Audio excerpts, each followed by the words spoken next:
Lovers, jumpa lagi kita di Ngopi Bareng Mas Ari dari Galeri Pusaka Indonesia. Episode kita kali ini kembali episode yang luar biasa, karena kita akan bahas keris Tangguh Mataram, Amangkurat I, Dapur Sengkelat, Luk 13, abad ke-17.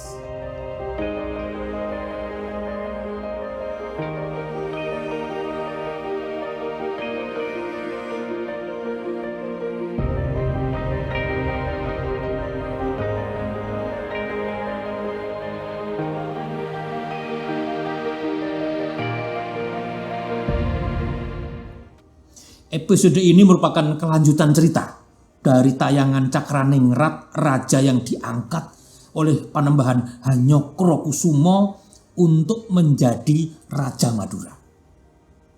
Setelah Panembahan Hanyokrokusumo menguasai Madura, ia berganti gelar menggunakan nama Susuhunan Agung.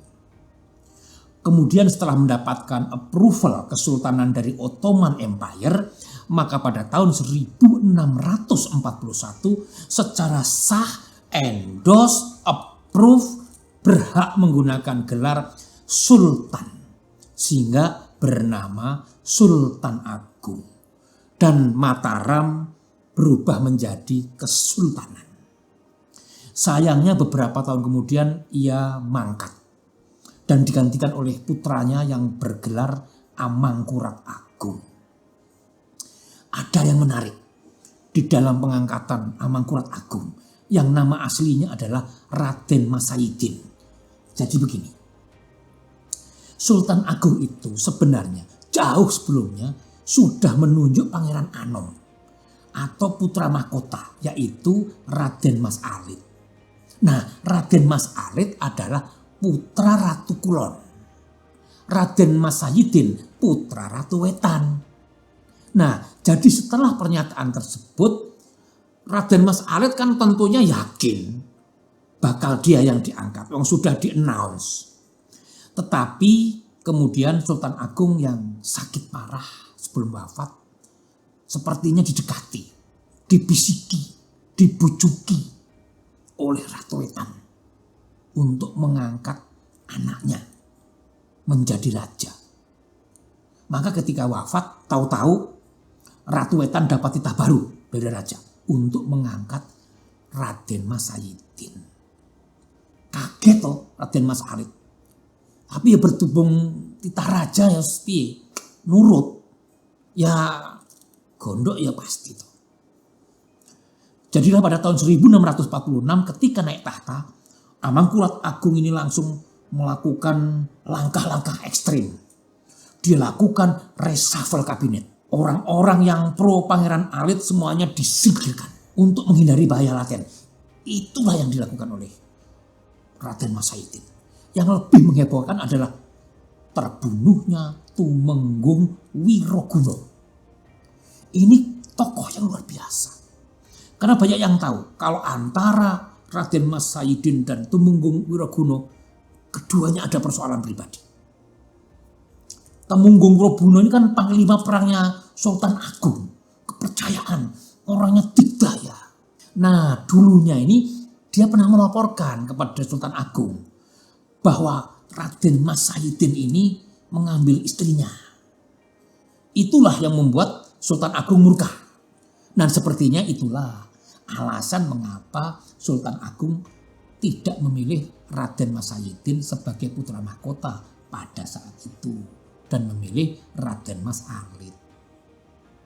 Nah, setelah berhasil naik tahta menjadi Amangkurat, ini dendam lama muncul. Waktunya balas dendam. Ini berbuntut dengan pembunuhan Tumenggung Wiroguna yang sudah bersumpah setia kepadanya. Dibunuh dalam suatu perjalanan dinas bersama Tumenggung Danupoyo. Kekisruhan terus berlanjut. Awalnya persoalan hanya terjadi di dalam lingkungan keraton. Tetapi kemudian meluas sampai kepada lingkungan masyarakat dan para ulama. Karena mulai adanya kehadiran VOC yang disambut dengan sukacita tangan terbuka, gembira oleh Amangkurat Agung. Hal ini yang sangat bertentangan dengan prinsip kepemimpinan Sultan Agung. Hal ini memuncak ketika ibu kota di Kota Gede dipindahkan ke Pleret pada tahun 1647. Pangeran Alit yang mulanya diam, menerima keadaan, kemudian mulai jengah dengan perilaku saudaranya yang sangat brutal. Apalagi kemudian menjalin kerjasama dengan VOC. Pangeran Alit kemudian menggalang kekuatan dengan dibantu beberapa tumenggung dan para ulama. Kemudian melakukan pemberontakan di Pleret. Nah, Cakraningrat, anak angkat Sultan Agung yang menjadi Adipati Madura, saat itu masih bertanggung jawab menjadi Panglima Perang Mataram. Kemudian dipanggil kembali oleh Amangkurat, diminta pertolongan untuk menanggulangi pemberontakannya Pangeran Alit. Lalu bersama putranya yaitu Melaya Kusuma berhasil memadamkan pemberontakan Raden Mas Alit. Namun sayangnya Cakraningrat, Melaya Kusuma dan juga Pangeran Alit seluruhnya gugur. Tinggallah Amangkurat semakin menggila, mulai tambah edan. Tidak puas dengan kematian Pangeran Alit, dia kemudian menyuruh kepercayaannya untuk mengumpulkan para ulama yang mendukung Pangeran Alit beserta keluarganya sampai sejumlah 6.000 orang dikumpulkan di alun-alun dan kemudian dia bantai. Ngopi dulu.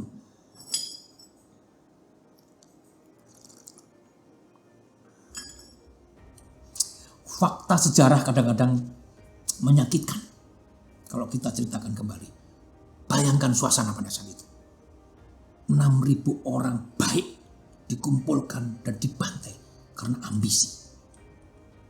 Tetapi Amangkurat salah kalau dia menilai bahwa dengan melakukan pembantaian tersebut akan membuat orang menjadi takut.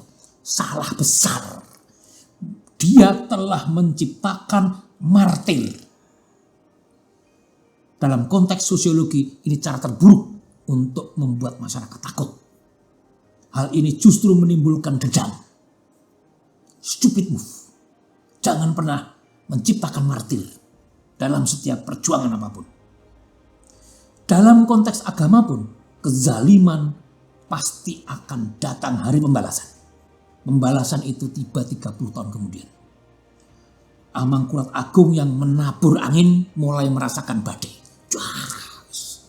Mulai pusing kepala dia. Ia sangat menunjukkan keberpihakan pada VOC dan dengan gaya kepemimpinan yang diktator. Sehingga banyak daerah bawahan yang mulai melepaskan diri. Inilah langkah-langkah yang kemudian digalang oleh Trunojoyo, jagoan dari Madura, putra Melaya Kusuma. Ia membuat pusat kekuatan perlawanan terhadap Mataram di Kediri, di mana bergabung juga Karanggalesong dari Makassar tanggal 2 Juli 1677. Saatnya itulah Trunojoyo menyerbu Pleret dan meluluh lantakkan keraton, menghancurkan kezaliman, membalaskan dendam kematian ribuan ulama. Karma berjalan. Amangkurat Agung dengan putra mahkota dari Ratu Kulon, Raden Mas Rahmat, melarikan diri. Amangkurat Agung yang diktator dan kejam ini akhirnya mati di pengasingan tanpa segala embel-embel kebesarannya yang sudah dia bangun melalui darah begitu banyak orang, begitu banyak rakyatnya, begitu banyak ulama. Itulah akhirnya sang putra mahkota Raden Mas Rahmat menjadi Amangkurat II, tetapi raja tanpa keraton karena di pengasingan. Pleret saat itu dikuasai oleh Raden Mas Derajat, putra Amangkurat Agung dari Ratu Wetan, yang kemudian menjadi Pakubuwono. Amangkurat II akhirnya membuka hutan Wanakarta di selatan Surakarta, membuat sebuah keraton yang diberi nama Kartosuro. Yang patut disyukuri adalah profesionalisme, konsistensi dari para empu-empu yang sangat luar biasa pada masa itu. Mereka tetap mampu menghasilkan mahakarya pada suasana di bawah tekanan, pada suasana yang sangat prihatin. Justru begitu dalam filosofi yang dihasilkan dari karya pada masa itu. Inilah keris Tangguh Mataram Amangkurat I yang warangkanya sangat Surakarta style. Ini adalah gayaman Surakarta yang disungging motif alas-alasan yang kontras dan sangat indah. Motif alas-alasan ini memiliki filosofi agar pemilik dapat mengendalikan diri dari hawa nafsu, agar selalu berbuat baik di dalam kehidupannya. Dengan dasar warna perada yang khusus diperuntukkan bagi raja, pangeran, dan kerabat raja. Pendok Kemalon ini warna merah dengan model belewahan. Pendok Kemalon ialah pendok yang di bagian permukaannya diberi warna dengan bahan tradisional sehingga tidak tampak bahan aslinya.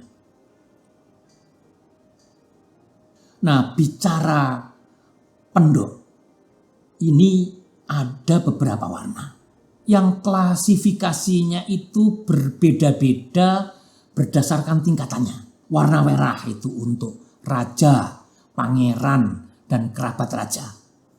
Warna hijau itu untuk panglima perang, penasihat, adipati, dan pejabat tinggi dalam keraton. Nah, warna coklat itu untuk pejabat menengah ke bawah. Dan warna hitam untuk pejabat biasa dan rakyat biasa. Nah, karena pendok Kemalonnya keris ini berwarna merah, garapnya yang halus dan warna merahnya cerah seperti warna lombok. Ini sangat menciri khaskan asalnya dari Keraton Surakarta yang pastinya dulunya dimiliki oleh kerabat keluarga raja. Ini ada mendaknya. Mendak Surakarta pola kendit, seling mirah berbahan perak. Dedernya dari kayu tayuman yang sangat sepuh. Dilihat dari warna coklatnya ini. Dengan gaya Yudhowinatan. Mari kita lihat. Keris luar biasa ini.